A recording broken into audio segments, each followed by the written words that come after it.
It's okay. It gives you some engagement. Hello, everybody. I want to welcome you to our live recording for the Ladies of Wealth podcast. I'm super excited to be here today. Now, before we get started, we're going to be talking about the top 5 ways to make money with real estate investing in 2026. And after that, I'm going to do the real estate 101 that I would have done last month. But before all that, if you know what this shirt means, I want you to drop it in the chat along with your Cash App, all right? Whoa. Hello there. Who is this? Oh, an Ultra Nene. Ultra Nene, and what do you have for us today? Make sure you're in the little one. I have another one of these football affirmations. Ooh. It's just a little happy guy. Happy guy, yeah. And it says 55. Positivity makes the field shine brighter. Positivity. Positivity. That's a new word. Nope. We're not doing that. We're not doing that. Tell everybody what that means to you. What does that mean to you? It means if you are positive, then hang on. My mind is spinning. It's because you're hungry. Yeah. Because Mama made dinner late. Yeah, play better. Okay. All right. Something. Well, with that, go ahead. Visit me on Ultra Cubby at YouTube. Okay. Yes, Ultra Cubby at YouTube. Again, if you know the spell it right. Hey, stop. Not cool. The first person to I don't know what I was going to say there. But anyway, if you know what my shirt means, make sure you drop what my shirt means and your Cash App in the chat, and then we'll send you a little something. But for tonight, we are going to be talking about the top 5 ways to invest in real estate in 2026. I'm very excited about that. And I'm getting all these weird things on my computer. So just bear with me for a second here. I can't seem to figure out why my computer is flashing at me. Okay, I've closed out everything. If you can hear me, give me some likes or love because I'm starting to get a little antsy that maybe I did something wrong. Okay, if you can hear me, give me some likes and loves. I'm just closing some things out, trying to figure out what I did, y'all. What did I do? I'm just closing them all out. Okay, let's see if it'll stop blinking at me. It's plugged in, so I know we got plenty of plug. Okay, and where's my slide? There we go. Yay. Okay. All right, let's try that again, y'all. All right. I want to welcome everybody to our live recording for the Ladies of Wealth podcast. For those of you who are new to our live recording, we record every Thursday night live, and then we break it down into the podcast. Today we are going to be talking about the top 5 ways to make money in real estate in 2026. And in case you're new to me and my body of work, I'm JJ Conway. I'm a financial planner, wealth builder. I'm like your no nonsense big sister, right? That's what somebody else called me. They said I'm the auntie for my son and his classmates when it comes to money, right? So I'm your aunt. I'm your old auntie. Not old. We're only as old as we feel, right? But today, we're going to be talking about real estate. It's the third Thursday, so we're going to be talking about real estate, and we're specifically going to talk about what's working in 2026. Y'all, my feelings are a little bit hurt, y'all. My feelings are a little bit hurt because my favoriteest ways to invest in real estate all these years are not the best ways to be investing in real estate in 2026. I'm still going to do them because I like them, but it's really not the most effective ways. And so we're going to talk about what's working and what isn't working as we are seeing into the new year. Okay. If you scroll social media, y'all, social media makes you think everybody's making money with short-term rentals, Airbnb and vacation rental by owner and all that. You know, everybody makes you feel like they're all buying like 50 doors overnight on the internet, sight unseen, right? Like, oh my goodness. Or, you know, they're doing this cool, super cool new thing called creative financing. Look, y'all, creative financing, I learned about creative financing in my dad's real estate investment course. Now, come on now. They don't even explain what it means. They just make it sound cool so you buy their class. So you'll stop your scroll and watch their video. But we don't build wealth on vibe, right? We build wealth with strategy. We don't build wealth on emotion.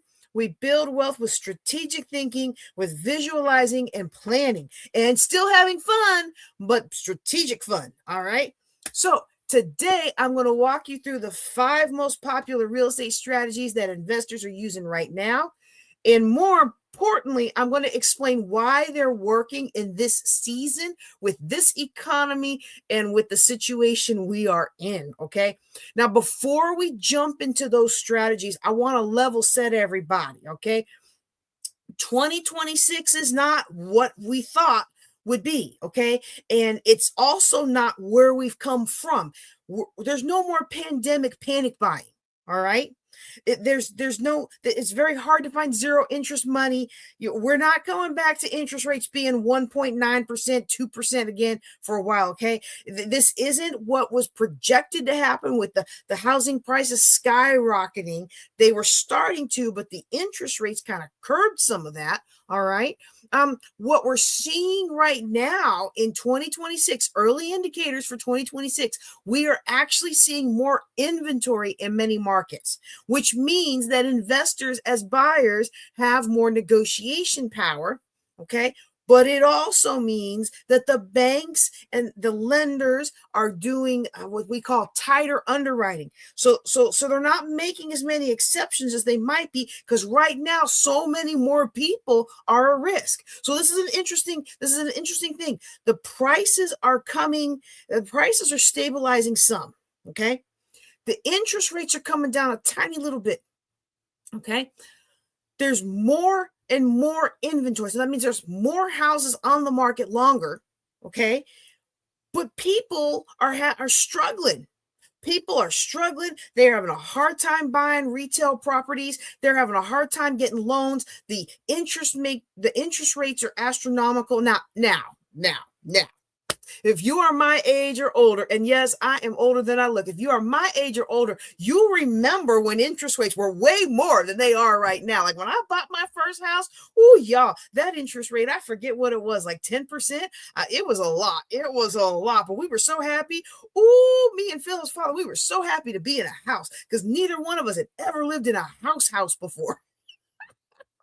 So we bought that thing, and we bought it in a good neighborhood too, with a swimming pool in the back. And we spent too much money on that house, y'all. We spent way too much money on that house. But we were 2 captains in the Air Force with no kids. Oh, you better. And then somebody had the nerve. I'm getting off track, but I'm gonna say it. Somebody in that neighborhood when we were looking had the nerve to tell us that we couldn't buy in that neighborhood. No, you're not gonna tell us what we're not gonna do. We bought the best house on the block, y'all, and it was really, really nice. Now, don't do that.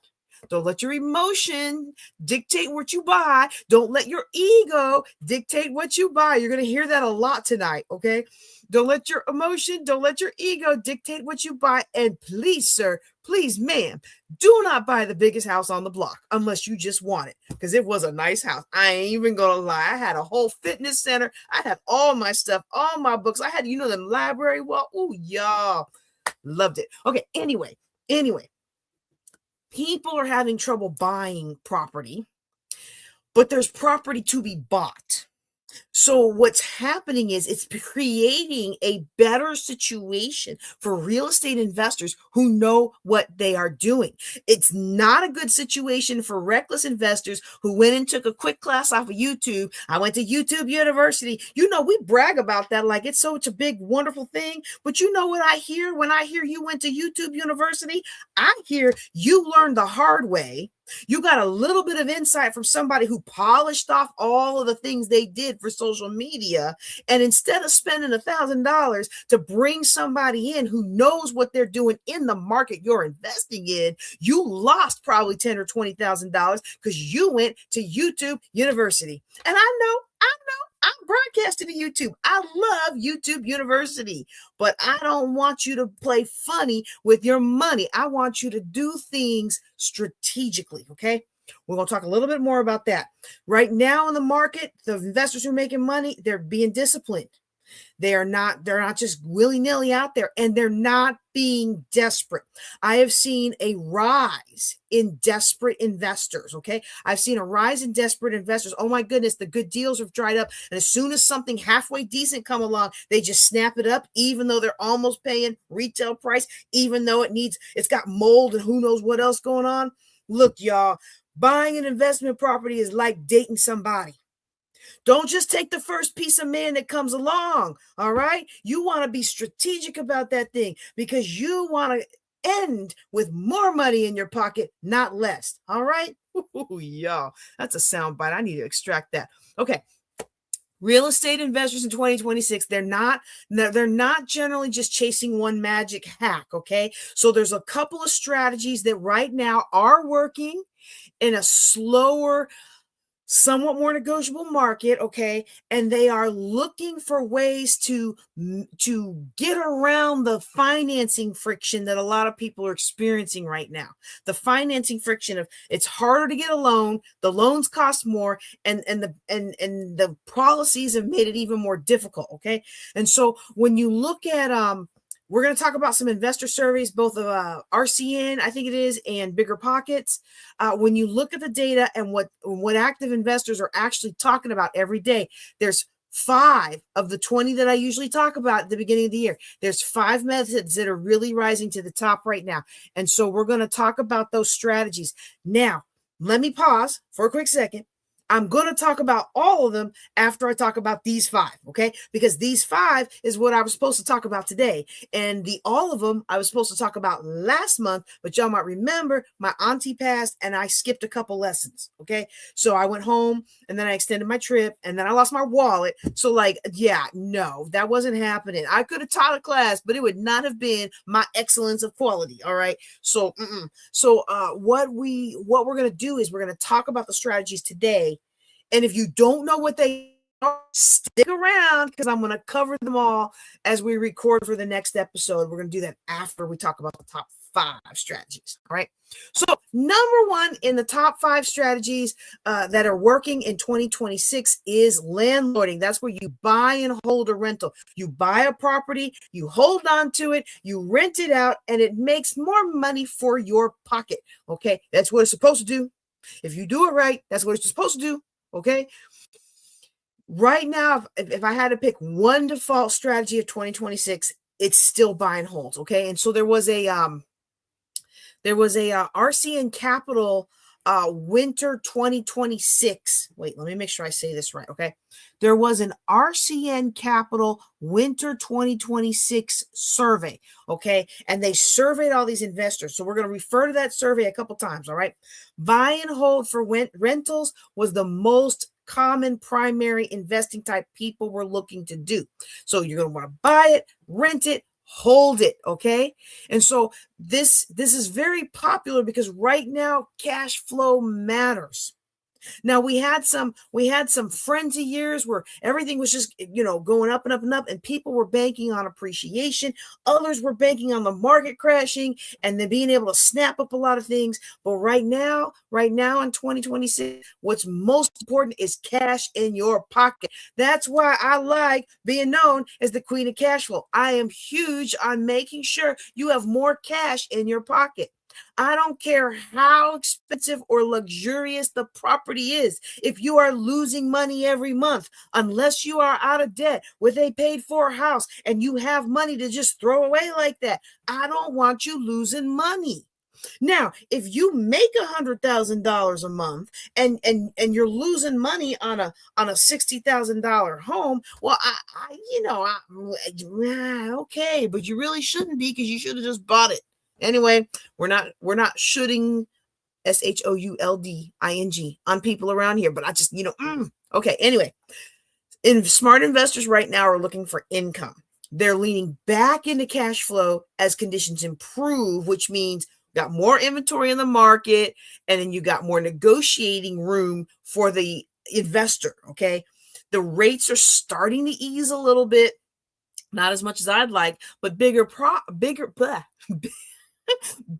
pockets frames 2026 as just a big tailwind for cash flowing deals. All right. And I'm starting to see that myself, not in the markets that I personally want to invest in.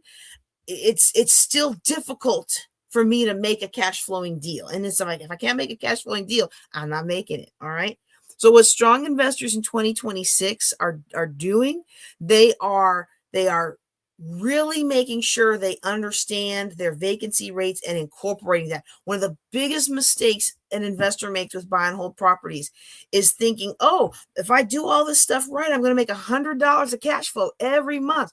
They're not planning because they didn't buy it in cash. If you'd have bought it in cash, you'd be making $1,500, $2,000, $3,000 in cash flow every month. But you're like, oh, well, I'm sophisticated. I don't want to tie up my money. I'm going to use other people's money. Yeah, you're going to lose your money trying to use other people's money. But you want to make sure, if you're going to do this, that when you do your planning, you're making sure you account for vacancy rates, making sure you account for the skyrocketing cost of insurance. My goodness, insurance doubled last year for me, and it's still going up, up, up. I mean, you can shop around companies, but it's still, you might get some deals, but it's still going up and up and up, right?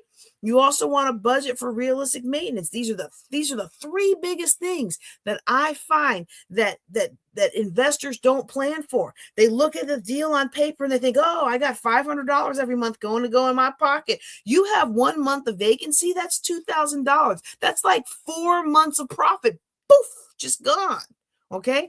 Which leads me to my next thing. If you're going to buy and hold, you want to make sure you've accounted for these. You've done the calculations. Personally, please, if you can, just buy the property. Okay.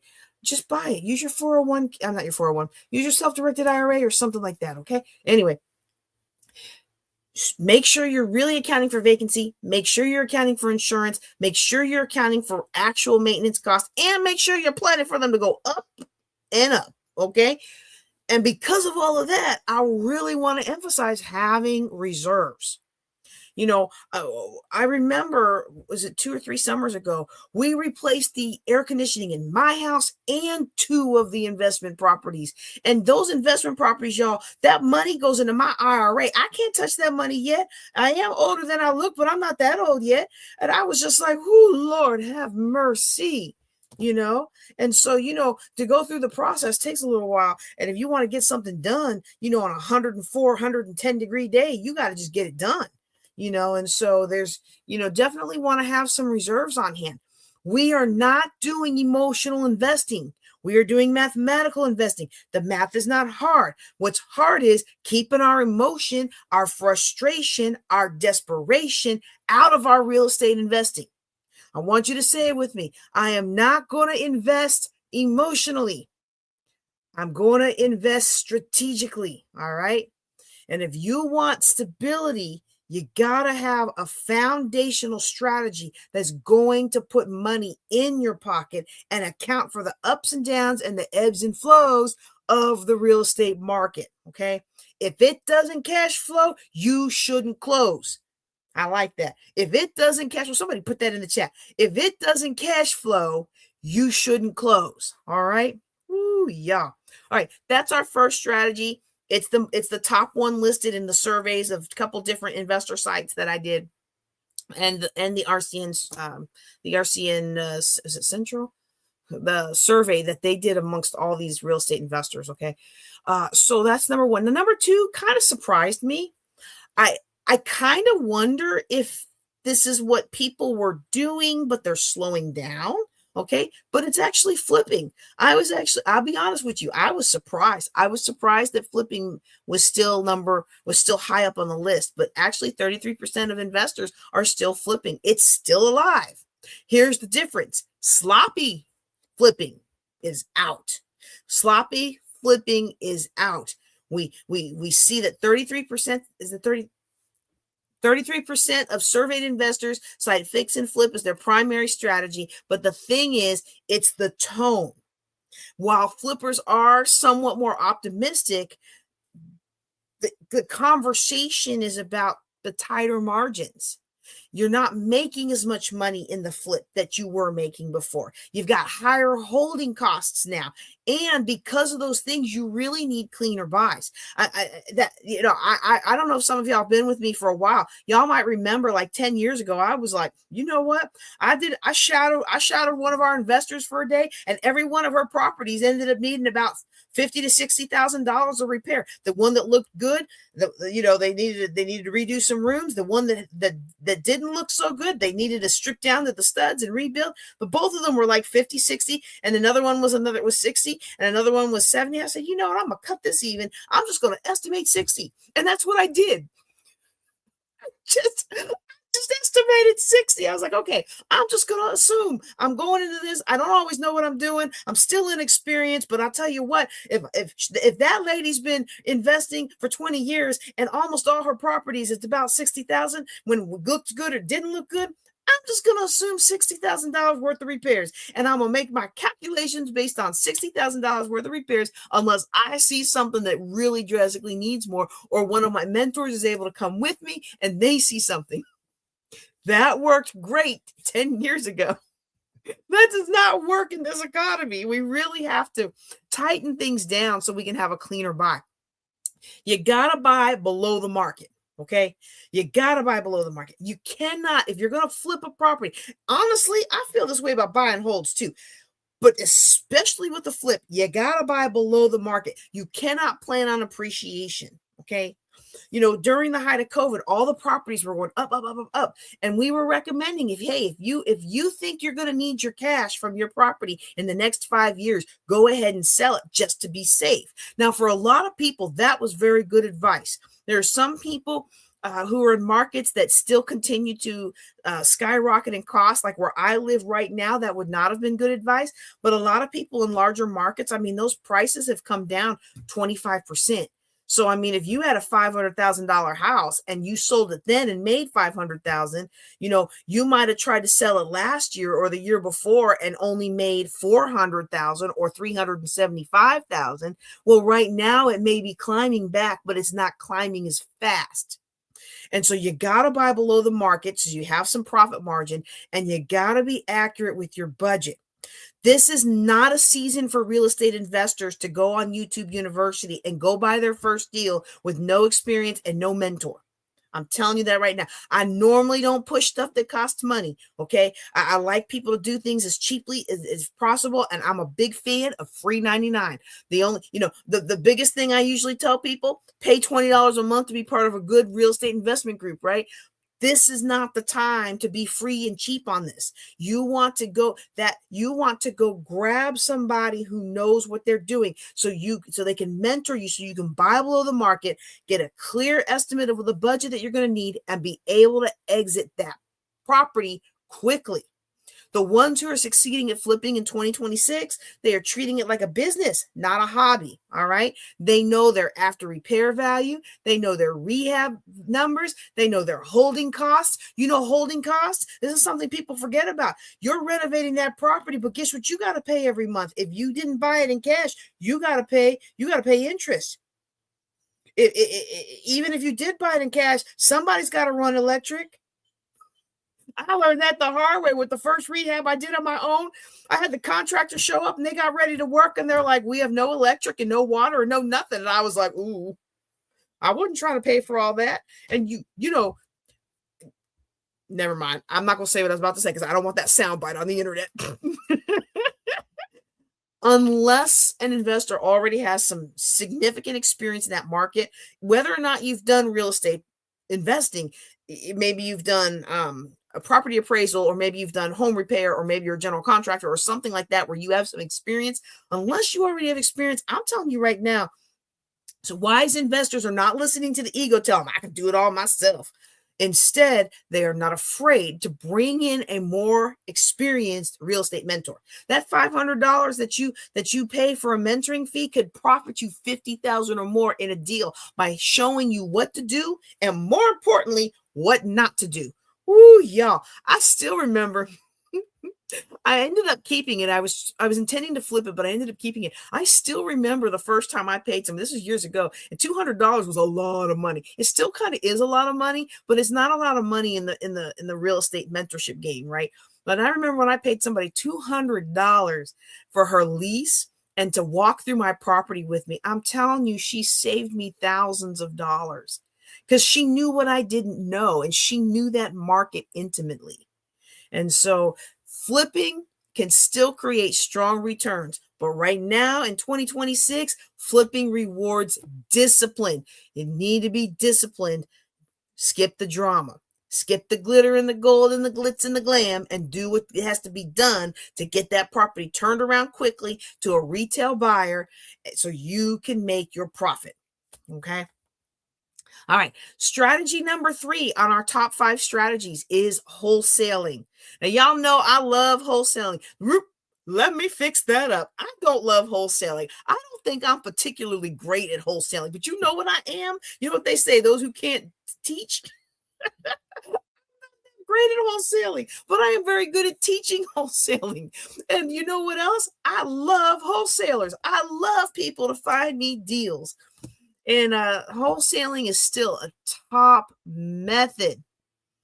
It's still a top method for people to make money in real estate, especially if you are looking for people who, especially if you are working with investors that really have more time than money.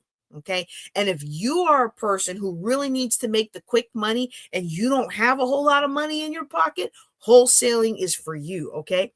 That same RCN survey says that wholesaling is at about 20% as a primary strategy that that investors are doing in 2026. Okay. Actually, I think their survey was in December of 2025 with the projections for what you were going to do in 2026. Okay. The reason wholesaling is attractive is because it's capital light. Like, in fact, depending on how quickly you build trust with people, you could actually get started doing real wholesaling with as little as $10 to $100 out of pocket. Now, I don't know if y'all remember like Carlton Sheets and some of the old heads when it comes to real estate investing. Back in the day, they were buying houses on let me rephrase that. Back in the day, they were getting contracts for $10 out of pocket, because you can't have a contract without consideration. Consideration is money. So in order to have a valid contract, you got to pay the other people something, right? But they were routinely buying houses, buying the contract to buy the house for $10, and then they were turning around and selling that contract to an investor. That's all wholesaling is. So you secure a property under contract, okay? You assign that contract to another investor. You either sell them the contract or you sell them the LLC that let the contract, okay? And then you collect a fee. And that fee is equivalent to how much time you've saved the investor and how much they can expect to profit from the deal. So the last house that I bought through a wholesaler, and some of you know that it's been a little while since I've done so because I have really been doing more tax sales in my self-directed IRA. I haven't been doing as many flips and I haven't been doing as many buy and holds, okay? But the last time that I bought a house through a wholesaler that is in my portfolio, it cost me $3,000. Do I have a problem paying the guy who found it, who actually was one of the mentors, one of my real estate mentors? Do you think I have a problem paying him $3,000 for finding that deal for me? Like, I put, I think, $11,000 into the property to get it to market, right? And that property's made me over $100,000 in my IRA, right? So don't come at me with your hand out, all right? I can't get to that money anytime soon. But look, even if I could, don't come at me with anybody. But seriously though, think about that for a second. Would you pay $3,000 to somebody who found you a $3,000 house that only needs $11,000 or $12,000 or $15,000 worth of work and is going to make you over the next 3 or 4 years $50,000? You rent it out for $1,000 a month, take out what you already made, rinse and repeat. Can you do that all day long? Yes. Okay. This is why wholesaling works. Some investors have more time than money. Other investors have more money than time. You can serve somebody if you are an investor that has more time than money by doing the research in your neighborhood, finding properties that were good candidates to be sold at a discount. Connect those properties with an investor who is like busy, but whoop, good deal. Yeah, let me look into that real quick. Right? You've already done the legwork. You've already locked it down with a contract. The investor knows what they're getting, what they're paying. And if you are good at estimating the repairs, the investor also can see what they're going to need to put into it. I mean, of course, you always got to go check it yourself, right? But still, it's a wonderful, wonderful exchange of money. And that's why it works so well. Wholesaling works well in markets. That works. Oh, let's see what we have some comments over here. All right. Yeah, we like seeing that. Okay. Hey there. All right. I love wholesalers. I'm not very good at wholesaling myself, but I do love wholesalers. Okay. So let's talk about where that works. Okay. Right now, wholesaling, you're really creating a deal out of thin air. Okay. You're not wholesaling a property that's listed by a realtor in the MLS. You're wholesaling a for sale by owner. You're wholesaling a vacant property by marketing, to the owner. You're finding deals that way. You're creating the deal. And so the best candidates to find the juiciest deals in wholesaling is going to be distressed sellers. Okay. You're looking for investors that are actively buying. And our wholesaling course, we're going to talk about wholesaling and driving for dollars next month. And we actually walk through how to find active investors, because you don't want to waste your time with people who are just tire kickers. Okay. I have some stories about that, but we don't want to do that today. Okay. You want to work in markets that have inventory challenges, right? So people need to sell, but there's reasons it's hard for them to sell, and investors want to buy, but it's hard for them to find those juicy gems. Okay. So you can stand in that gap. All right. Now, the shift that we have to make in 2026 is, y'all, some states are tightening the rules around wholesaling. Y'all remember I talked in the past about foreclosure consulting and how a lot of states started tightening that down. Like if you advertise to people who are distressed sellers, which means they're not paying their mortgage on time, and you market to them and you say, oh, I can help you get out of foreclosure. I can help you avoid foreclosure. I can help keep you in your house. In some states, if you use that kind of language, you cannot buy the house. You are effectively wholesaling that house to another investor. Okay. And now we're seeing that same tightening of the regulations around the practice of wholesaling itself. In fact, in Florida and some other states, you have to be very, very careful how you proceed, because wholesaling isn't even allowed. Okay. So this is not the Wild West anymore. Okay. Wholesalers are navigating a more heavily regulated environment. Okay. You're going to have more disclosures, licensing requirements. You have to be careful what you say, because in some jurisdictions, you say the wrong thing and now you're getting in trouble for practicing real estate brokerage without a license. Okay. I'm not trying to scare you. This is not stuff to be scared of. This is stuff to make profit with, because it scares away everybody else. Okay. But if you are just getting started and you have no experience, it is essential you connect with a local real estate investing group, a local one. These national ones are great, but if they don't have somebody who's in your backyard where you want to invest, you're not going to get the protection you need to help you navigate these pitfalls. You need someone who can lead you around the pitfalls and give you the wisdom of their experience. Okay. At the very least, if you're going to do wholesaling, you got to understand how contracts work. Okay. If there are some things that you need to disclose that your state requires, you got to learn what those are. And then you got to do it. You got to disclose properly. Okay. You got to operate legally. So where I live in Texas, you cannot do, you cannot rent to own. Well, you cannot do a lease option. I'm sorry. You can do rent to own, but you have to be very careful about it. You can't do a lease option. A lease option is a creative financing strategy I will talk about later tonight.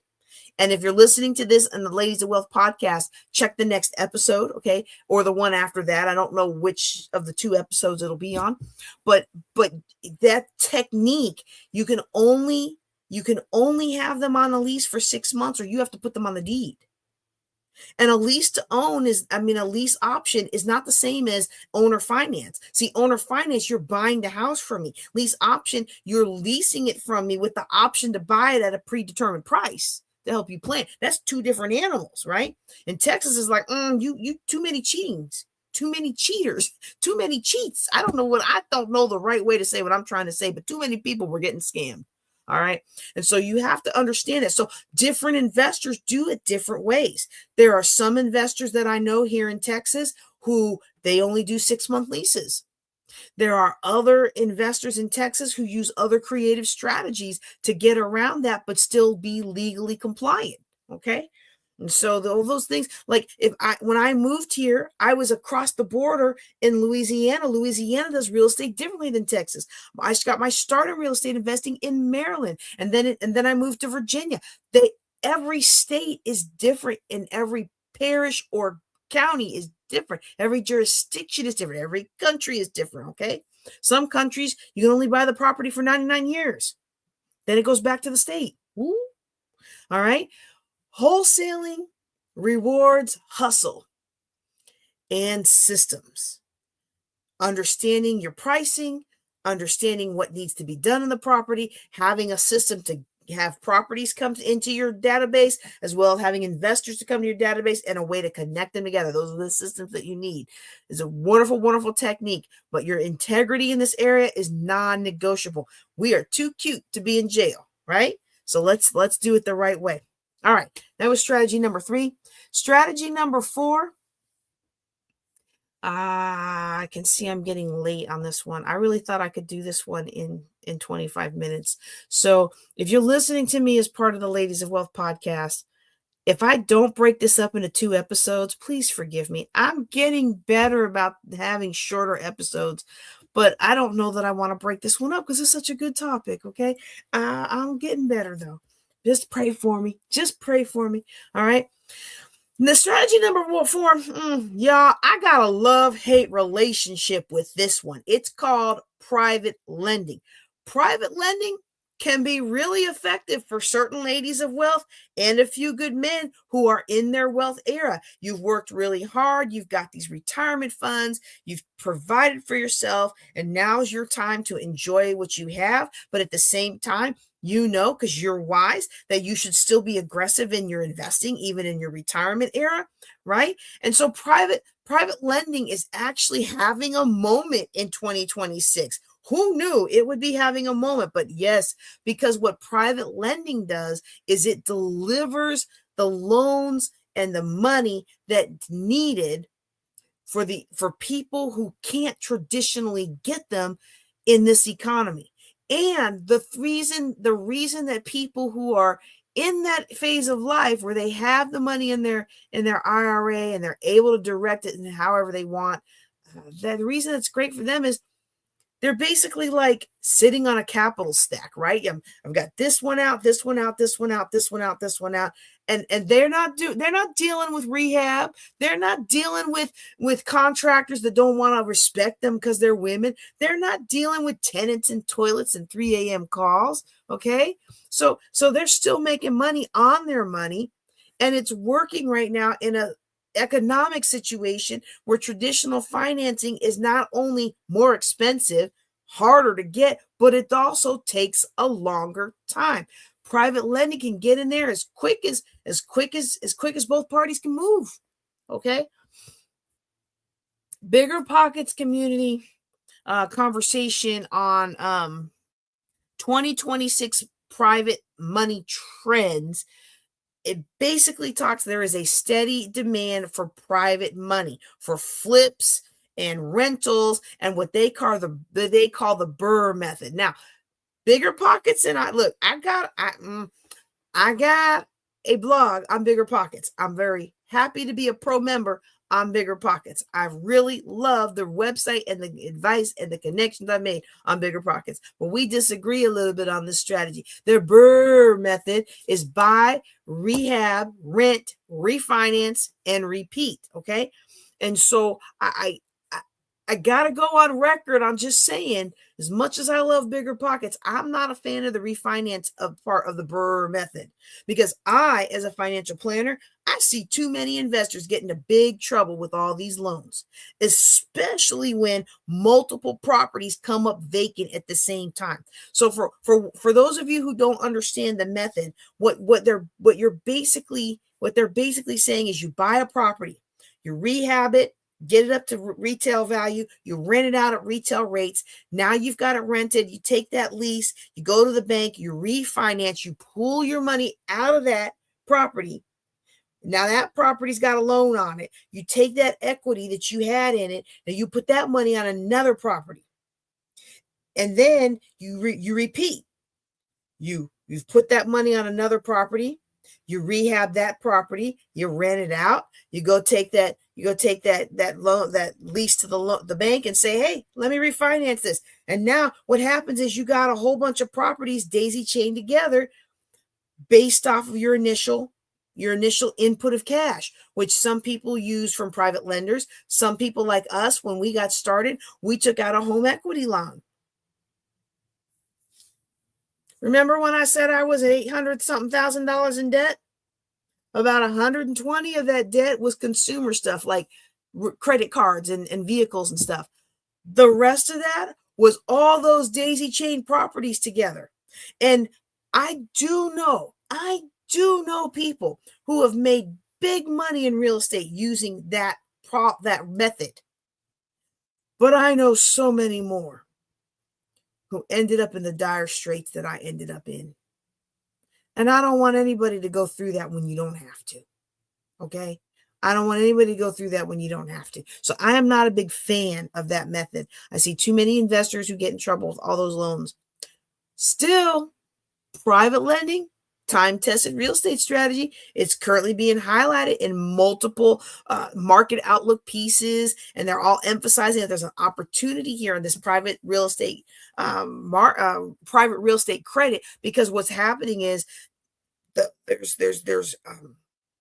there's inventory, there's property that needs to move, but it's so hard for people to get loans, and it's so hard for investors to get loans, that it's like, hey, stand in the gap. Private lending stands in the gap. Now, what it actually does, we're going to have a whole class on it, because I want you to make sure you know what you're doing and not doing when you go into private lending. I'm not a big fan of it, but it is a strategy that's working. So I want you to have a complete real estate investor education. Okay. I don't want you taken advantage of by people because JJ Conway didn't teach you something just because she don't like it. Okay. What private lending allows you to do. Now, I am not talking about private lending from the investor side. Okay. Private lending from the investor side, that's what they call when you go get a hard money loan. You're getting that from a private lender. Okay. When you go and you do an investor dinner, and you tell people you can make 15% on my next deal, and they give you money to invest with your properties. They give you money. This is how we got started with Alan Cowgill's private lending class. You do a presentation. You explain how you're gonna make these investors money. You give them an above average interest rate. Okay. And then they lend to you. That they are the private lenders. That's not what I'm talking about here. I'm talking about not you receiving the money from them. I'm talking about you being the person who lends. Okay. So private lenders are basically funding other investors' deals. They're funding other investors' deals, and then they're earning interest. Yay, we like interest. Interest is like the reward for putting our money to work. Interest is like our money is going out into the world, and it's bringing more baby monies with it, and that baby money grows, and it makes more money and more money and more money and more money. I like more money, but I don't like you to be strapped by debt, okay? So I'm very antsy about even teaching this, okay? The cool thing about private lending, as opposed to other kinds of investments we might do, is your lending is secured by the real estate. You're not managing tenants. You're not swinging hammers. You're basically the bank. What? JJ, you're saying you would recommend lending for my retirement funds? I thought you were against that. Here's the thing, okay? This is one of those gray areas of scripture, right? Scripture tells me the best way to live is to owe no man. But it also says you're always going to have the poor with you. And here's some guidelines for lending to them so they don't get taken advantage of by other people who are going to be unscrupulous, okay? I will say biblical lending is not the same as what we see in the world right now. And I don't have time in this class to really explain it in detail. But for those of you who are interested, if I get enough people text me or PM me and tell me they're interested in a biblical lending class, then I will walk you through that. But let's just say that I wouldn't find today's world with today's investors, okay? While private lending, how do I want to summarize this? While private lending is my least favorite method for you, and I would honestly prefer you to skip this one and do joint ventures instead of true lending, this is a method that is gaining traction in 2026. So why is it so popular? Well, we've kind of covered that a little bit, but I just want to drive the point home. Traditional lenders are still cautious, and investors, they need money. They need money to turn the properties around. So private lenders can really earn some very attractive returns that are backed by the property without them having to do all the operational stuff with all the operational headaches, okay? But let's be clear about this. If you are going to pursue this, you got to be clear about your loan to value ratios. You got to understand how promissory notes work and how they don't work. You got to understand secured liens, how it helps you, how it doesn't help you, how you could get wiped by tax issues and other things. You got to understand how to protect against default. Okay, what happens if that investor doesn't know what they're doing or they stop paying you? Which leads to me to my last point on this. You have to know if you're going to do private lending. And again, I prefer joint ventures, but joint ventures, you still got to know this stuff. What makes a good deal? You got to know what makes a good deal because you cannot count on that investor to know what he or she is doing.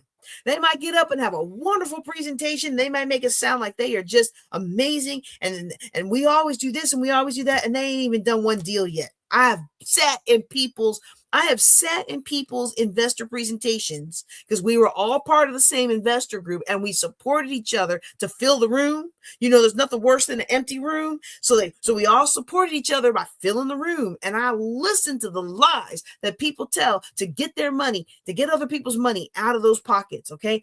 You got to know whether or not that deal is solid before you lend. Because this is not give your cousin money because he got a dream. This is structured investing. This is strategic investing. Okay. All right. Strategy number 5 in my top 5 ways to make money in real estate in 2026 is going to be kind of a catch-all, and that is creative finance. Okay. You might have noticed one common theme amongst a lot of the things that we're talking about today is the difficulty that people have getting a traditional loan for whatever reason. Okay. So when the deal won't underwrite with conventional debt, so like the people at the bank who run the calculations to make sure that you're going to be able to pay that loan back, make those payments, when that deal doesn't go through with the conventional method, you know, maybe the buyer's overcoming bad divorce debt, okay, but they've got a good payment history, but the bank doesn't see that because it just goes on credit report instead of manually looking at it, right? They call that manually underwriting. Or maybe somebody's here. We have a lot of this in Texas. Somebody is legally here to work, but they don't have a social security number because they are not a United States citizen. Our country. Now, this is, look, y'all want to change. No, I'm not going to get political, but I am going to say this from a financial standpoint. Y'all want to protect our country. Stop letting everybody from outside the country buy the country. You don't want to let people come in and work, but you don't have any problem with everybody buying up our real estate. I got a problem with everybody buying up our real estate. Now, no, I'm not going to get political on it, but I got a problem with that because guess what happens when somebody buys up enough of your real estate? The same thing that happens when somebody buys up enough of your company, they take over.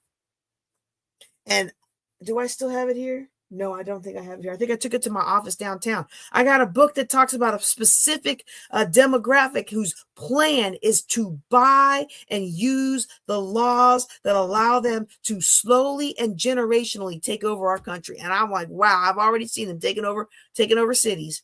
It's a fearful thing, but you don't have, I'm saying all that to say, you don't have to be a United States citizen to buy United States property. And unlike other countries where they limit, like if I go to buy in another country, some countries limit how long I can own that land, and I can't pass it on to my kids, okay, in some places. Our country doesn't have any restrictions on that. But if you don't have a social security number, it's really hard to get a loan. So there are ways to work around that, which are creative financing strategies. Investors in 2026 are increasingly trying to structure the deal rather than abandoning it because there's so few deals right now. And so creative financing strategy, it's a great way to make a deal out of thin air when you didn't think there was a deal there. Wasn't trying to be a poet, but there you go. All right. Creative financing, again, it's a direct response. Is what makes it popular. It's a direct response to the affordability and the lending constraints that we are seeing in our economy, especially in the United States. I'm not speaking for any other countries. And so we're seeing that both in the investor communities like Bigger Pockets and also the media coverage. Okay. There's a lot of forum threads where people are talking about creative financing strategies like seller financing, owner financing, doing wraparound financing, assuming loans, which is getting harder and harder to do, finding an assumable loan, subject to and lease options. Okay. Now I'm going to do an overview of all those in our next episode. Well, actually, yeah. Well, we're at 50 minutes. Ooh, if you're listening to me as part of the podcast, so this one will need to be split into two episodes. So the next episode will start Real Estate Investing 101. If you are listening to me live on Thursday night, I'm going to record it after this, depending on the stamina of my little one and the stamina of my throat. Okay. But for now, understand that creative financing is growing in popularity because right now financing is the bottleneck. If the interest rates are coming down, but they're still ridiculous. And conventional loans, they are not easy and they're not quick. Okay. So smart investors are like, okay, how can I structure this deal creatively and differently? Creative financing, all these creative strategies to make a deal work. It works the best when there's some equity in the deal. The sellers have the equity and the sellers want speed, and the buyers understand what they can and can't do as far as contract law, especially in a wraparound situation.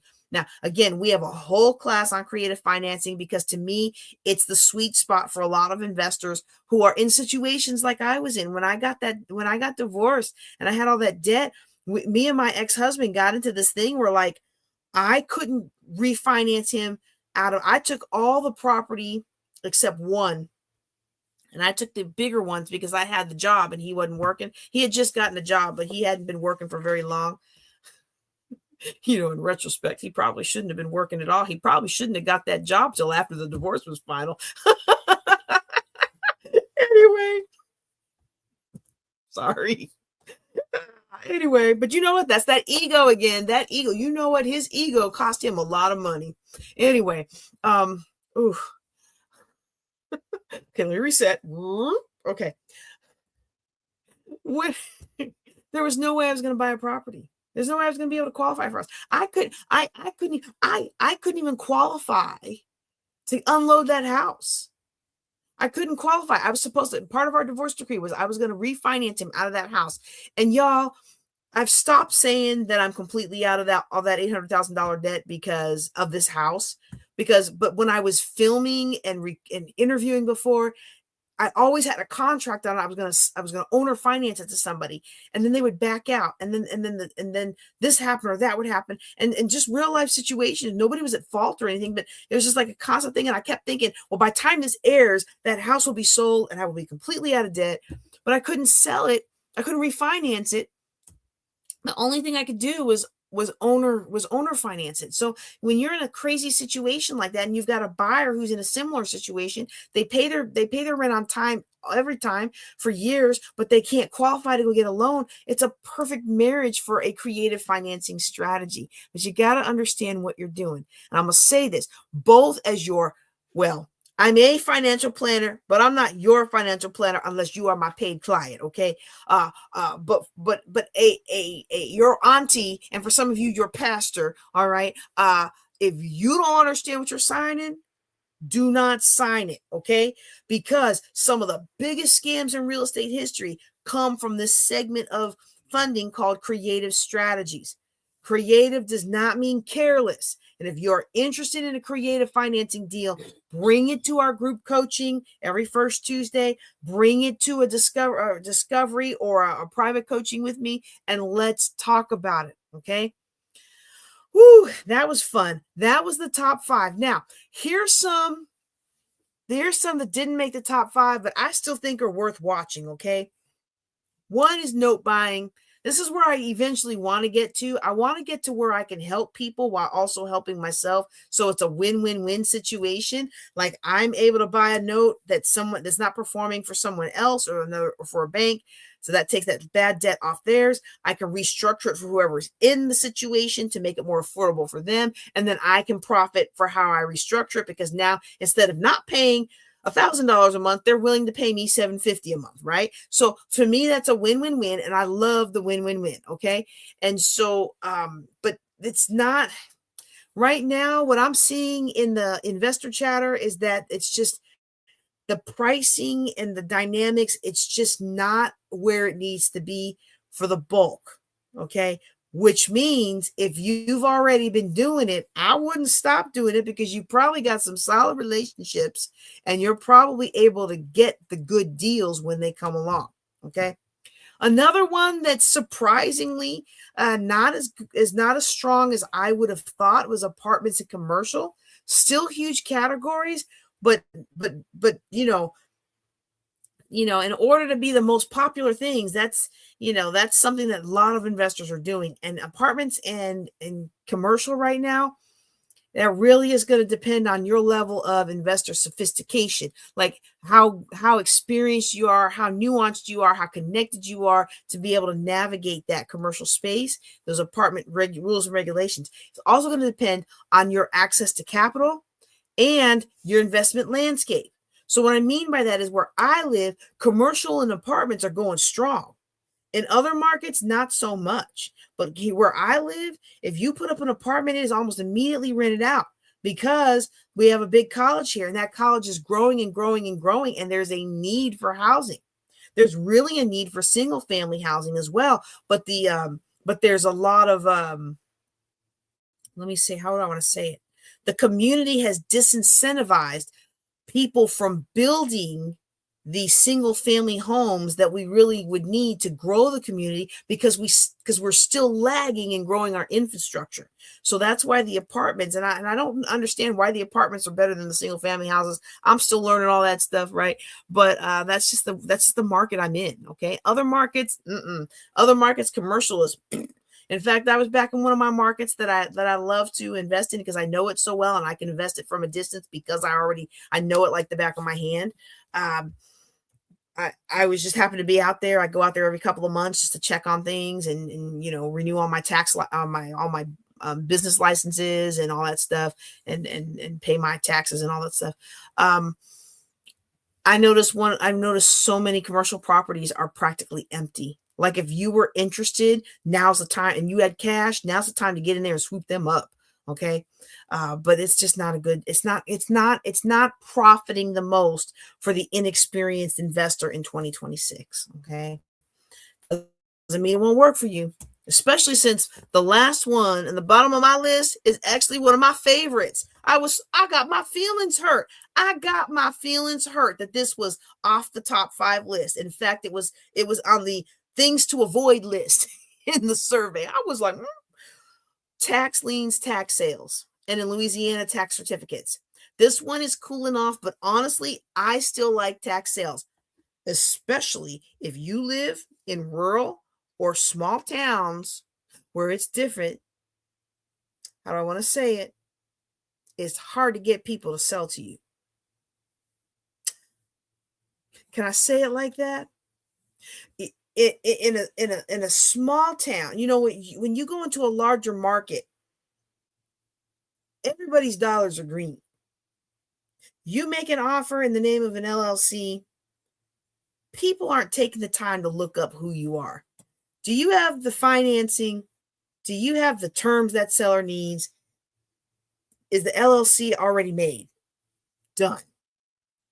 When you're in a rural community or a smaller community, they want to know who you are. They want to know where you're from, where your kin are from. And that really all translates to, can we trust you and do we like you? Do we want you to succeed, or do we have a vested interest in you not succeeding? So this is one of the reasons I really like tax sales, because my county doesn't do online tax sales. But there are some very nice nearby counties, and you hop across the border to Louisiana, almost all the parishes in Louisiana do online tax sales. Electronic sales is one of the best things you can do for those of us in marginalized people groups who still want to build our wealth, but we find that there are a lot of people who will not work with us, sell with us, give us the deals. Okay. So I'm still a big fan of tax sales. I'm also a big fan of foreclosure sales, which did not make the list this year. It was also in the bottom of stuff to stay away from, which I was surprised at. But you know what? It's happened out that way. They're not having the impact that a lot of people thought. 5 years ago, when we were in the throes of COVID and nobody was paying on their loans, I mean, everybody was worried we were going to have this huge crash, because you might remember the banks, they made it so easy too, y'all. They made it so easy. Oh, we're just going to give you a loan. We're just going to temporarily pause your payments. And they didn't tell you that. I told you, if you listen to me, you didn't get caught up in this, but they didn't tell you that they didn't modify your loan. They just paused your loan. So when COVID was over and everything went back to normal, you owed a year's worth of payments, and everybody was expecting that was going to cause a huge rigmarole. But we might be complaining about high interest rates and high inflation, but let me tell you, the feds did their job to ease the expected impact of post-COVID foreclosures that everybody was expecting, okay? I mean, it's not off the table of foreclosures, but you're not hearing about it as bad as we were back when the original, when the last real estate crash happened, okay? The one that left me holding the bag, okay? So it's not very popular right now in 2026. I would still keep my eye on it if the idea of profiting while helping people and really rolling up your sleeves and getting into the trenches and being a foreclosure consultant is something that you want to do, or if you like the idea of buying foreclosures, I still wouldn't take it all the way off the table, but I don't know that I would learn that strategy right now, as I was saying last year. I really thought last year this was going to be the year we needed it, okay? I'm still probably going to teach on it just in case. All right.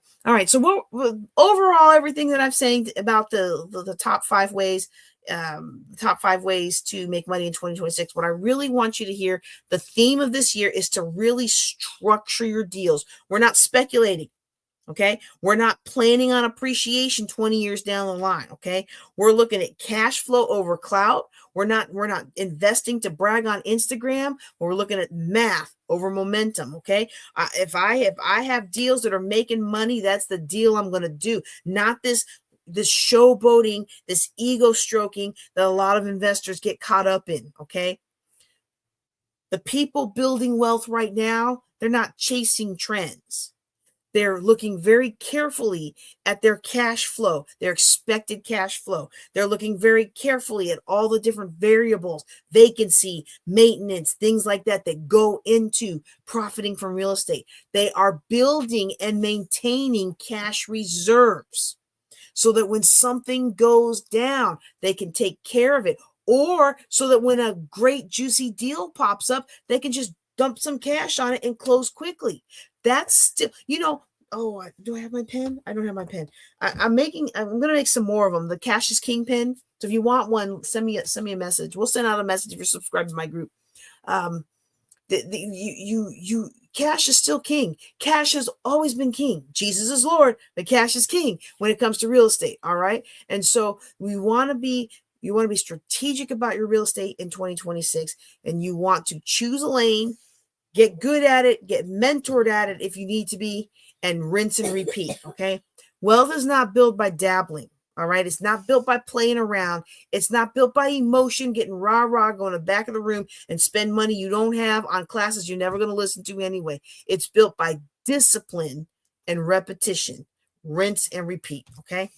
So as we close out this series on the top 5 real estate strategies that are working in 2026, I want to ask you, I'd like you to tell me what strategy that we've talked about today aligns with the capital that you have access to, aligns with your risk tolerance and how risky and how risk averse you might be. How does it align? How do any of these align with your schedule, your temperament? Not every strategy fits every investor, and there's no prize for doing the most complicated deal. In fact, I'm the queen of complication. Like, I know how to complicate something. I know how to make it more than it needs to be. I like the way my husband talks about it in the band director world. He says, he knows how to East Texas a band. Basically add in a whole bunch of stuff that nobody else cares about. Listen, when it comes to real estate investing, the goal is not to impress the internet. Okay. The goal is not to impress the internet. The goal is to build assets that are going to outlive you, that are going to represent generational, or as some people like to say, dynastic wealth. Okay. That's how we build wealth on purpose. All right. That's how we build wealth together. That's how we establish ourselves as ladies of wealth and a few good men. All right. All right. Now, if you've enjoyed this, I really hope that you will share it with someone else who needs clarity around real estate right now, especially if they've been burned before. I want you to bring them to me because I know what it feels like, and I know how to climb out of it, and I know how to turn it around and begin to prosper. Okay. And if you want deeper trading on structuring wealth wisely, please stay connected to the ladies of wealth. Okay. We're not chasing money. We position for it. All right. And I will see y'all next episode when we talk about 20 plus ways to make money in real estate investing. Yay. Okay.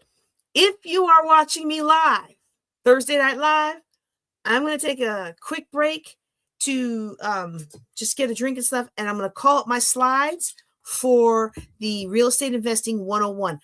This is what I would have done. This is what I would have done last month, except I went home for my auntie's funeral, and then I extended my trip, and then I lost my wallet, okay?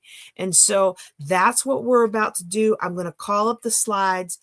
I know my little one is getting tired, so I will probably go through this a little faster than I normally do. Okay. Just give me a second to reset. Hold on. You're so snuggly. When I first wrote this class, you were just a little baby. This class, this class. This one that I'm about to pull up. There we go. Yep. I wrote this class. Now, I had another version of it before you were a baby, before when it was just me and Bubby. Not right away. No.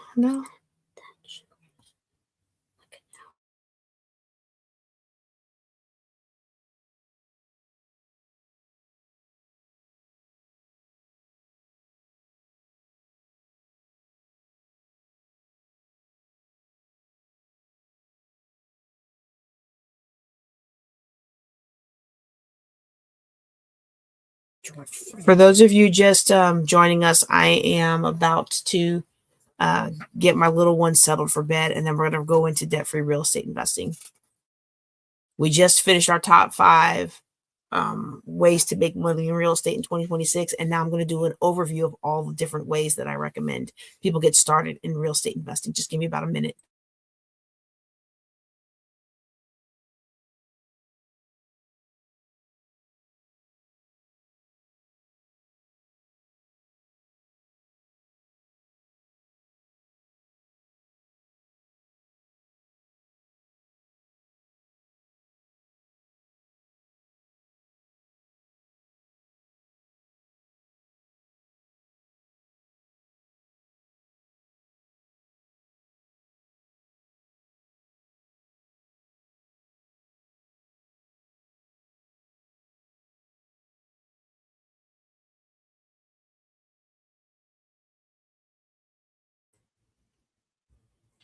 All right, everybody. I am back and we are going to do our real estate investing 101 overview. Now, I apologize in advance to those of you who were expecting me to do my normal 3 hours of real estate investing 101. Okay, we just aren't going to be able to do that today. And what I'm going to do is I'm going to beg your indulgence and your prayers, because of all the family, all the funerals that I've been attending, and all those kinds of things. I'm going to ask for your grace. And if you want to know more details than what I'm covering tonight, I'm going to encourage you to go out to my YouTube channel.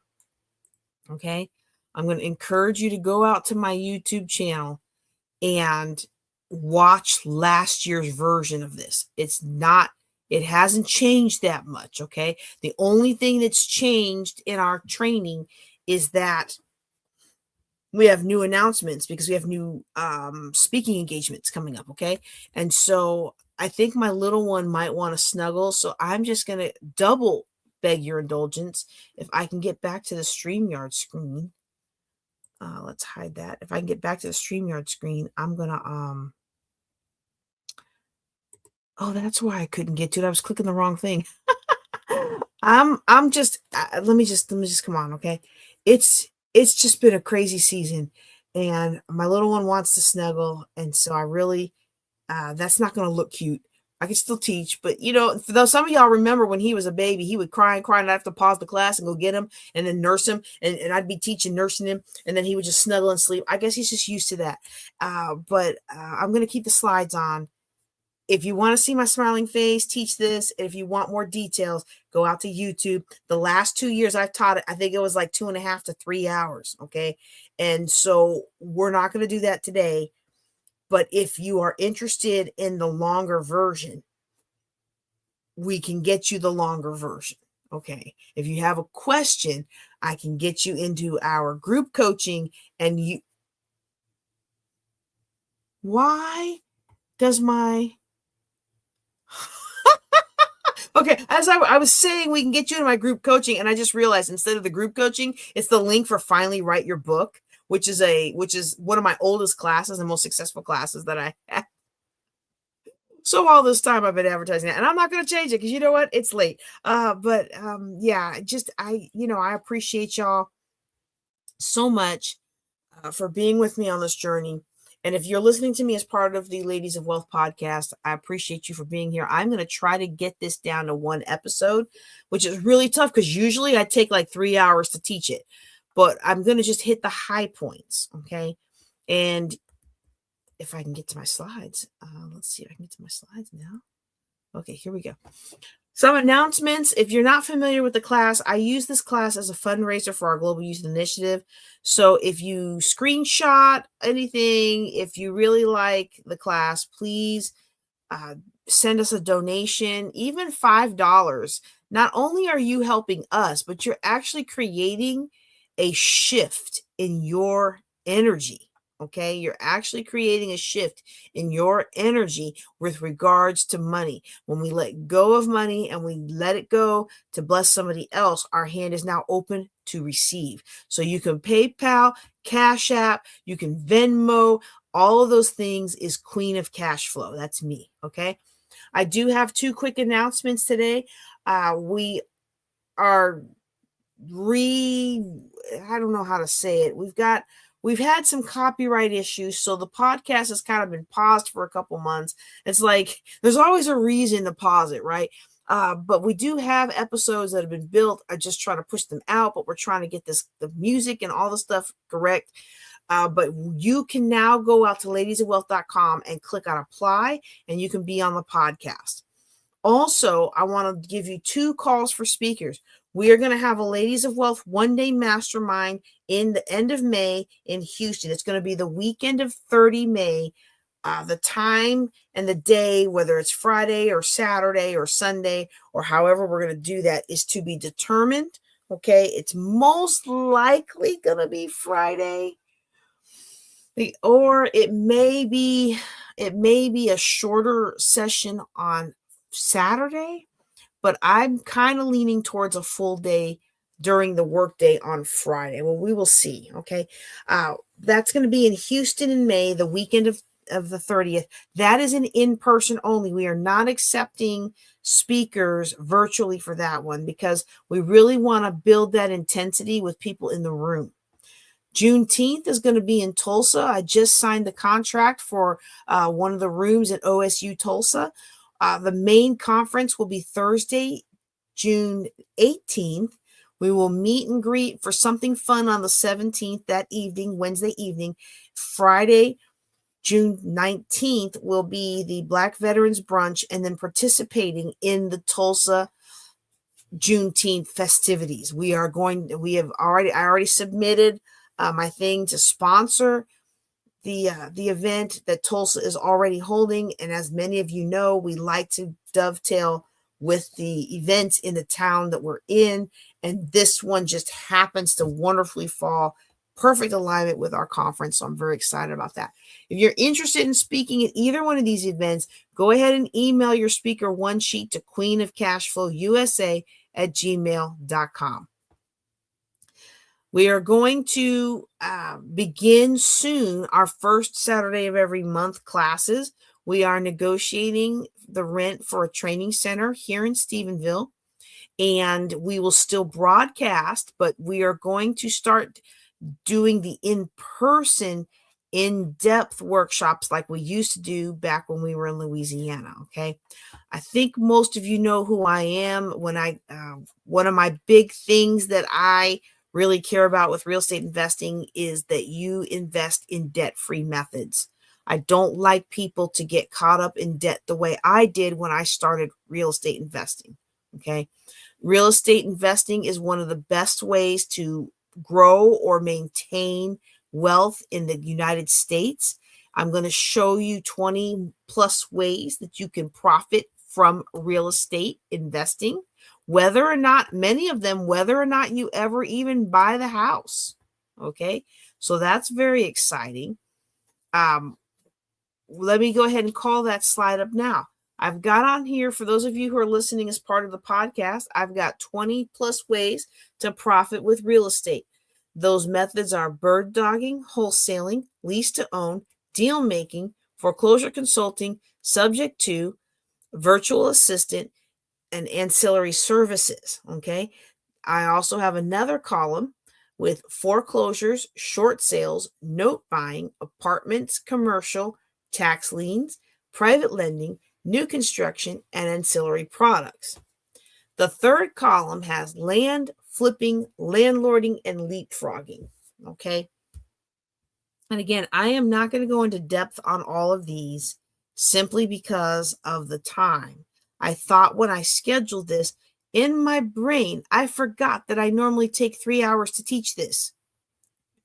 And we used to do it before COVID. We used to do it as an in-person workshop, and we'd have, an all-day workshop with scripts and everything. And it was a wonderful fundraiser.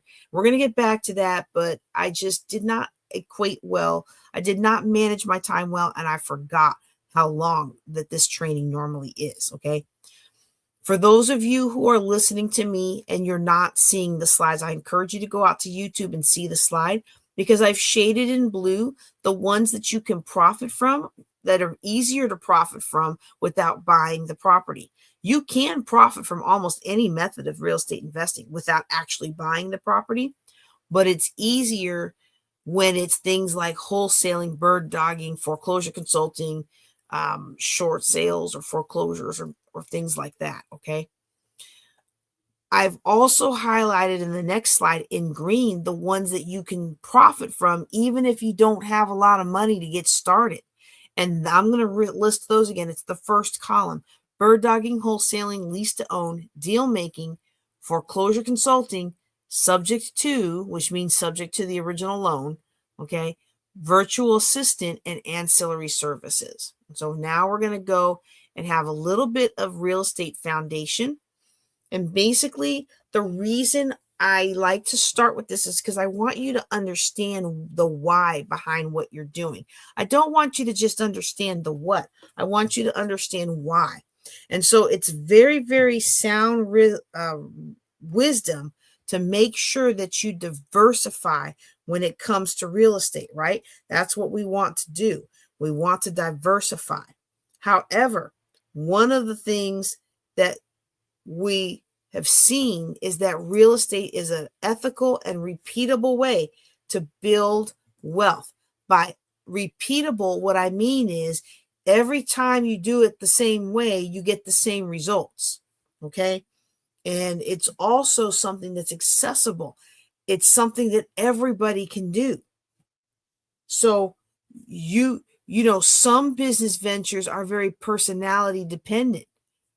While there's aspects of personality that play into which real estate investment strategy works for you, real estate is really a checklist and anybody can execute it, okay? Especially if you follow the number one rule of real estate investing, which is you make your money when you buy. You make your money when you buy. We're not waiting for appreciation or some future goodness. You make your money when you buy. Uh-oh, where'd my slide go? Uh-oh, let me get it back. Let me check my StreamYard. My computer is going really slow, y'all. I hope you guys can see that, okay? Okay.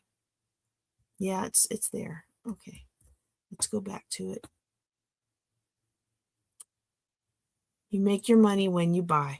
All right. So if you can get a property, and these are getting harder to find in today's economy, but they're still there. If you can find a property at 70-80% cost of value, it will make you money. It is a very simple concept, but it is not easy. And those properties can get really hard to find. Okay. So we talked about this a little bit in the last episode. If you have more time than money and you don't have any savings or your credit is no good and you're not really familiar yet with how to profit in real estate, then I recommend people in those situations start with bird dogging and wholesaling. Okay. Bird dogging is basically finding properties. Bird dogging is basically finding properties for other investors. And in some places, you really can make money just by finding the properties. Okay. In other states, you have to be careful about this. And I am not as much of a big fan of bird dogging as I am wholesaling, because there's no guarantee you're going to get paid. Now, when I first got started, I actually paid my bird dogs whether or not I bought the property. I paid them $5 for finding an address that they thought would make a good prospect to a property to buy directly from the owner. And I would give them $25 if they did the research to give me the name, the phone number. And in that market, you could go to the public records and find out how much was owed on it and how much they paid for it. And so you could pull that record, and I would give them $25. It was money well spent, y'all. But then I became a realtor, and then I couldn't do that no more. I couldn't do that anymore. All right. Wholesaling is like bird dogging, but it takes the extra step of actually locking down the purchase price of the property with a contract. So bird dog might find an empty house. They might even reach out and contact the owner. They might do the research to find out who the owner is, contact them, make sure they're the actual owner, make sure that the phone number and the address and all that stuff works. But what a wholesaler would do is take it another step further, get them to agree to sell the house, and then get a contract for the agreed sales price of that house. And then the wholesaler can take that contract and they actually assign it or sell it to another investor. The wholesaler doesn't buy the property. You don't actually close on the property. You get paid for finding the property and negotiating the contract. And so you got to be very careful about this, because you don't want to trip up and get in trouble for practicing real estate brokerage without a license in jurisdictions where that's a thing. Most jurisdictions, it's not a thing, but it is a thing in some. And you want to connect with local investors to make sure you avoid those pitfalls. Tax sales is one of my favorites. It's kind of listed in the investment world right now as not something that's great for 2026, but that's okay. If you already know what you're doing, just keep doing it, okay? The way tax sales work It's because when people don't pay their property tax, the county still needs to pay the cops, the schools. They got to keep the roads running. Okay. And so one of the ways that jurisdictions get that money is they use tax sales, and they make it attractive to investors because you get to possibly own the property if the owner doesn't redeem it. You as an investor pay the tax. If the owner doesn't redeem the tax, there are methods for you to acquire the property and make it yours. Okay. There are so many different ways to do tax sales. I'm going to talk about 3 of them on the next slide. Okay.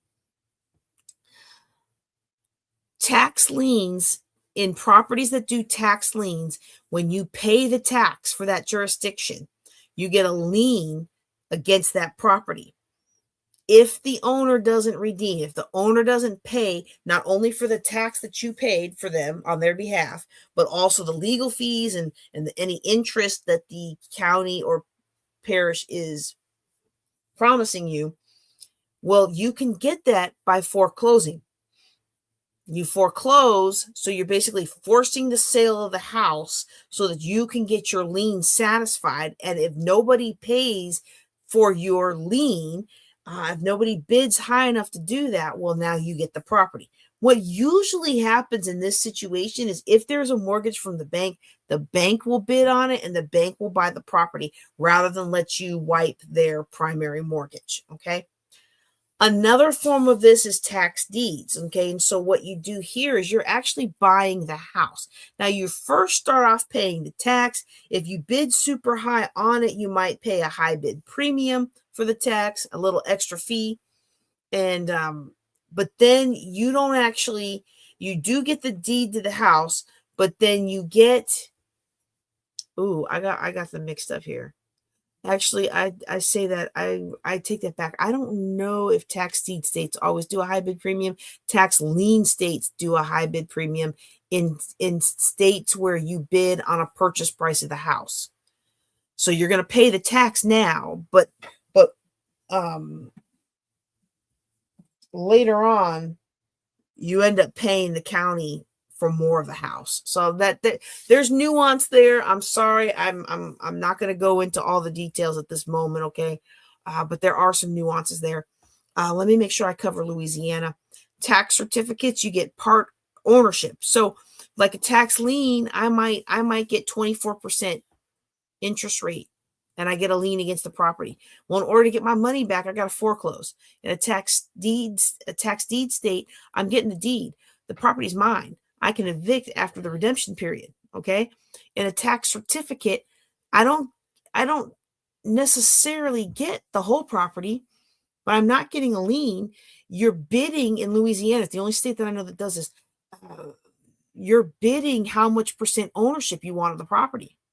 And I used to bid 1% because I just wanted to get it. And the first person to 1% gets it if there's a bidding war. And now I'm kind of like, you know what? Y'all can have that bidding war. I want property. I don't want just interest. I want property. So I tend to bid 100%, but sometimes you end up being 39%, 45%, 55%. I've got one property I'm 4% on, So these are different ways that you can buy into a property, but each one of them has different methods you're going to use to actually acquire that property if the owner doesn't redeem. Okay.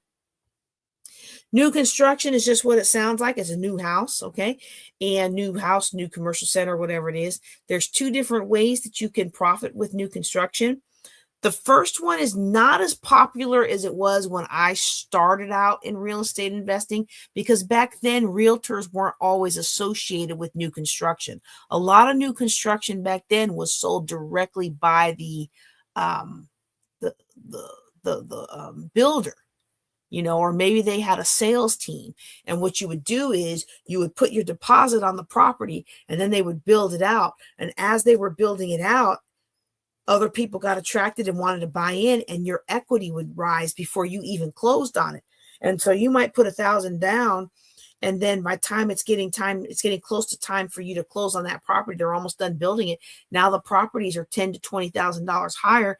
Well, you turn around, it's your contract, it's your house. You turn around, you sell your interest in that house to somebody else for the new price and you pocket the spread. Not a bad deal. All right, that's method one. I'm not seeing as much of that anymore as I used to. Excuse me.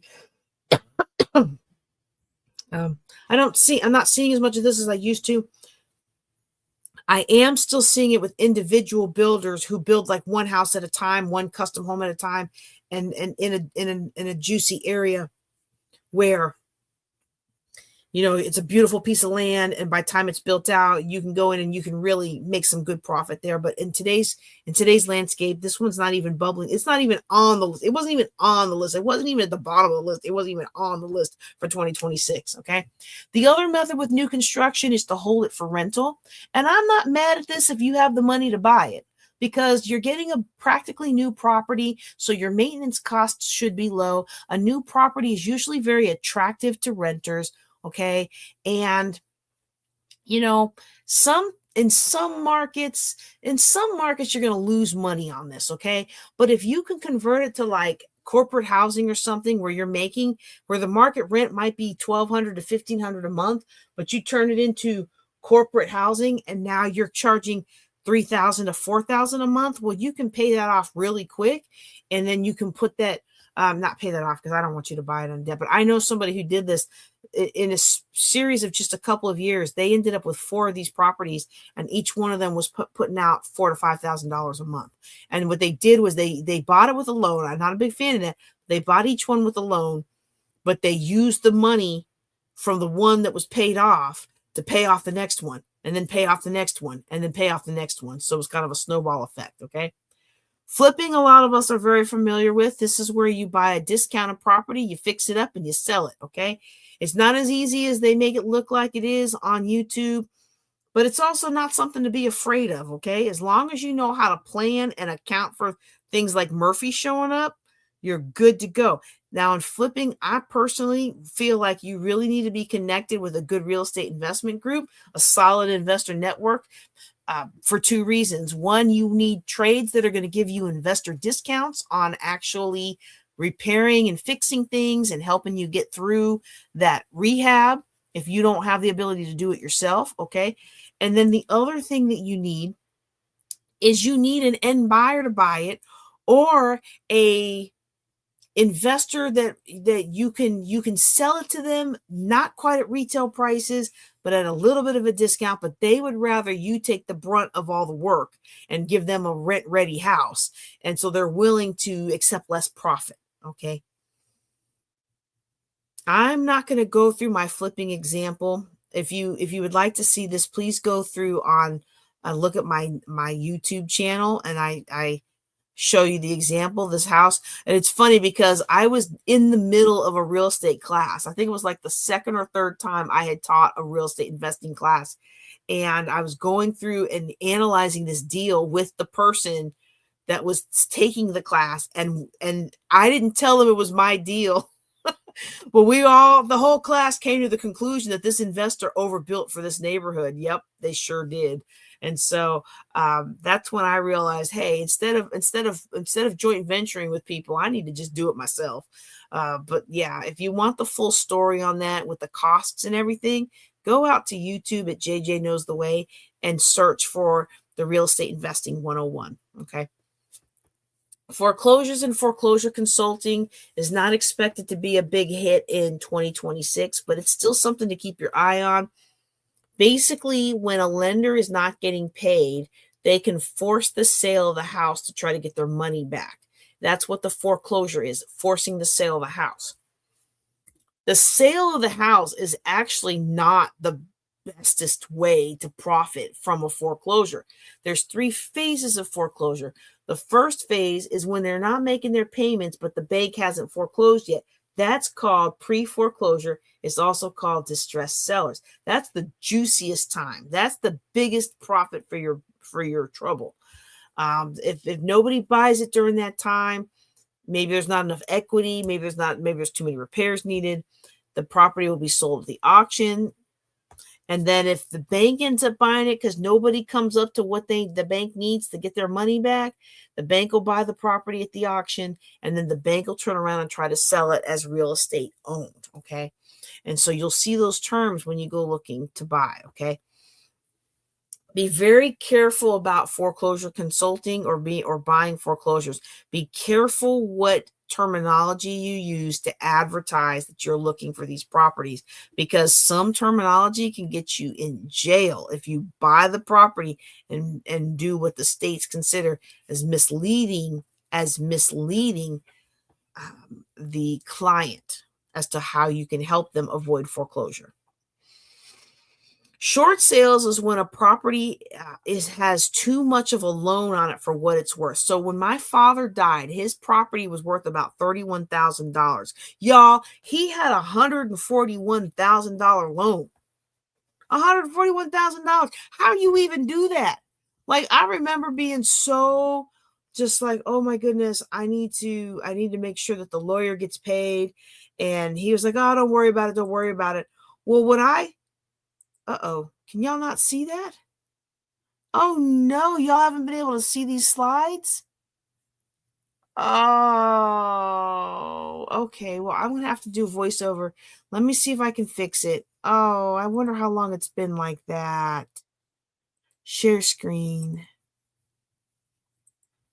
All right, well, we're almost done with these anyway.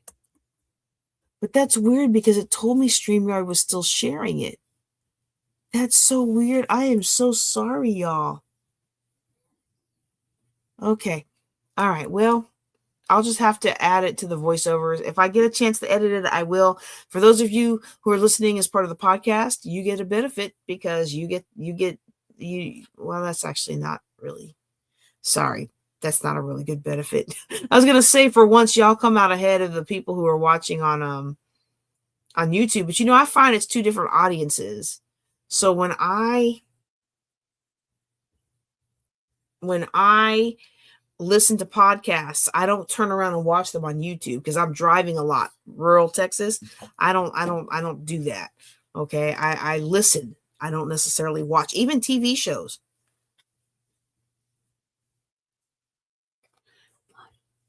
Okay, I think the whole world just heard that. What's Go ahead and go, and then get your bed ready. Okay, so short sales. Let me start this one over again. Oh, I can't believe that. I don't know how many slides y'all missed. Oh, let me just flip through them real quick. I'm so sad about that. Let me just flip through them real quick so I have them on this recording, and then I can go back and splice them in with a voiceover. Okay, please. I just don't even understand how that happened. We'll have to figure that out. Thankfully, it's pretty easy it's pretty easy to go back and add these in with a voiceover. Okay, I'm sure it was after this that stopped. Okay, so we were on, but we weren't that far. We were on short sales. Okay. All right, let me just make sure one more time. Yep. Okay, it's there. Okay, so what a short sale is. Short sales is when you have a house or a property that you owe more on than the property's worth. So when my dad died, his house was worth, like, I could put it in the market and sell it for about 31, 32, maybe 33 if it was fixed up, but it had roof issues and had some other issues. So maybe about $30,000. That's how much it was worth. The loan against my dad's house was $141,000. And I had been so just trying so hard to make sure that lawyer got his legal fees paid, until I realized that what the lawyer had done was patted all these different things into my dad's house and made it almost impossible for him or anybody in the family to ever actually pay it off. And so guess what ended up happening? Miraculously, some professional ended up getting my dad's house instead of the neighbors and instead of any of us, because it was sold different time than what was notified. That shouldn't even be legal. but there's a lot of shenanigans that happen. But wow, I didn't mean to go down that rabbit trail. Okay. The bottom line is, with a short sale situation, more is owed on the house than what is worth. Okay. More is owed on the house what it's worth. And the short sale is you getting the bank to agree to short how much they will receive to get release that property in full. Okay. All right. Let me go to the next one here.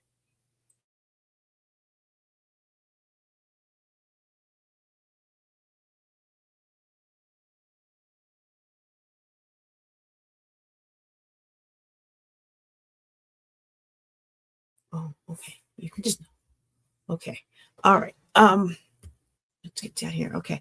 So landlording, we're all pretty familiar with landlording. And that is where you're renting the, look, if you're going to snuggle, dude, you have to actually I have to be able to use the mouse. Okay. You don't fit anymore. Hang on. Leg. Oh, I see you've got your bear. Okay. Oh my. I have a name. Okay. All right. Now be quiet so I can finish teaching. Okay. Landlording, we're all pretty familiar with. This is where you have a property you own or you control. Owning isn't the same as controlling.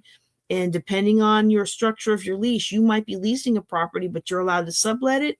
Then you can just be a landlord and kind of sandwich the profit there. All right. But landlording is basically where you're renting out a property for someone else, to someone else. And you've got to be really careful with landlording, because I want to take good care of my tenants, but you don't want to allow everything to be an emergency. Okay. And I better not get down on that. Okay. One big thing I want to say about landlording is this bottom sentence here. Avoid the "it will appreciate one day" trap. Okay. Remember, we got to make our money when we buy. A lot of people who buy rental property, they're so excited to break even or maybe make $100 of cash flow every month that they don't realize that 1 month of vacancy can erase all the profit they had for 2 years, depending on the size of that mortgage payment. Okay. So you want to make sure that you are carefully accounting, and personally, if you can find markets where you can invest lower cost real estate, where you can just invest it without having to go into debt, that's what I would prefer you do. If you want to be a landlord, I encourage you to go out to mrlandlord.com and Bigger Pockets. Okay.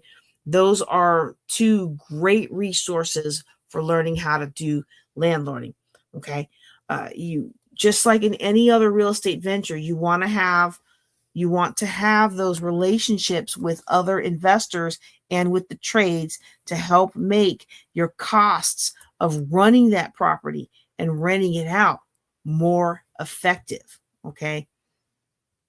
Because it's too easy to pay $500 for a plumbing call here and $600 for an electric call there. And then you've basically cut yourself out of any profit that you would have had. And people don't tend to account for that. Okay. So you want to make sure you account for it. All right. Okay. Let's see. All right. Leapfrogging. This one's a little tough right now. This is a term I coined way back when, which is back when so I don't think anybody has this book anymore. I do not have it on Amazon. I don't even have a copy anymore. I'm sure I've got an electronic copy in an old disc somewhere. But back when I was like, oh yeah, we're making all this money and it's great, and we've got all these houses daisy chained together, I coined this term to basically be, oops, oh no, what just happened? It did it again. Okay. I think my computer is trying to tell me it's time to go.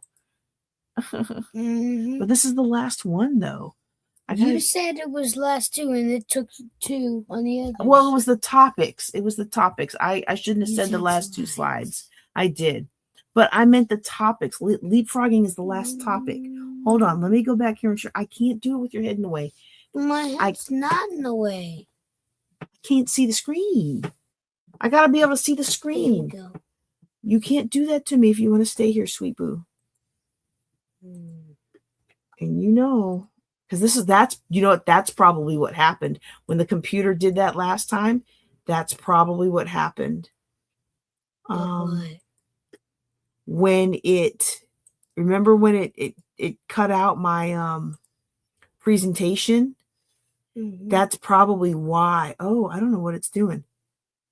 Okay. Cancel. That's probably why the screen went black, is because it did something and it kicked me out of my presentation. Okay. And so that's probably what happened. So hopefully now I got to get back in there and share it so we don't have the same thing happen again. All right, let's go back in here and share it.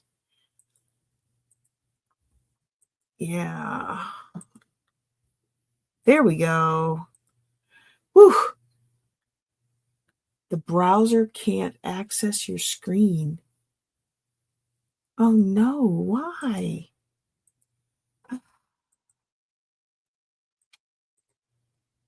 Share. Nope. It's saying nobody, nope. All right, y'all. Well, it looks like we're not gonna be able to do this because it's not letting me bring the slide back. But I will just kind of close. There was only one other topic, and that was creative financing, which we spoke about at length today. So creative financing strategies are ways to buy property without going through a traditional bank. They include things like rent to own, lease options, taking over somebody else's loan. Yes, people who need to move in a hurry will let you simply just take over their loan. Things like that are called creative financing strategies. Almost anything you can come up with, as long as it's legal, is something you can do. Okay. Commercial right now is not a really great investment because in most markets, apartments and land aren't doing very well. Where I live, they are doing well, but that may not be your situation. So that's a region by region and city by city dependent. And then land is also a great way to make money in real estate, but it's slow money. Okay. And unfortunately for many investors, one of the reasons that you're trying to, let me just put it back on me. I don't know what happened to my slides. But one of the reasons that you are trying to get into real estate investing in the first place is so you can make money, not lose money. Okay. So you're trying to make money, not lose money. And so when you buy land, unless you're buying it in cash and unless you have something to do with it, it's just sitting there. And it kills me when people are like, oh, yeah, I'm going to pay on this land for 20 years. And when I retire from the Air Force, I'll have this beautiful piece of land. You don't know where you're going to want to live 20 years from now. Now, if you have the money to buy a land, I'm not saying don't buy it, but that cash flow for over 20 years, you could have been doing something else with that money that might be a better fit and more profitable. Okay. So I'm really hesitant on people who buy land with payments, unless, I'm really hesitant on that, unless you can use it to dwell on while you're paying for it. I'm just not a big fan of that because to me, the only real investment that you should be paying on is the one you're living in. Okay. So, your house that you're in is an investment, but you're going to have a mortgage a lot of times. Okay. Sorry, I'm a little off kilter because my slides now. But let's see. I think that's everything. Just make sure that when you're investing in real estate, you make your money when you buy. Okay.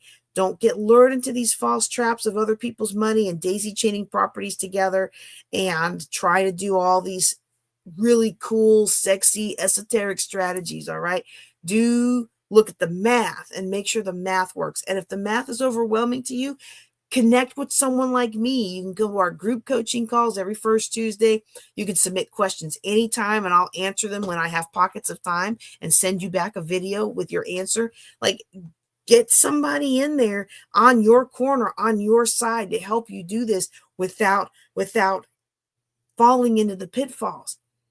There's a lot of places that are outstretched us. Okay. When this one's Wallace Wattles. When Wallace Wattles wrote The Science of Getting Rich, okay? When he wrote The Science of Getting Rich, he talked about how it's probably too late for you to make money in the airplane or he wrote that it's probably too late for you to make money in steel because all the Rockefellers and all the people who did the steel industry have already done it. It's probably too late for you to profit from the railroad. This is what this guy wrote. He wrote The Science of Getting Rich 100 years ago, right? He said, but there's this newfangled thing called the aeroplane, and it's projected that this aeroplane is going to even be able to fly all over the world. That's the industry for you to start getting into, okay?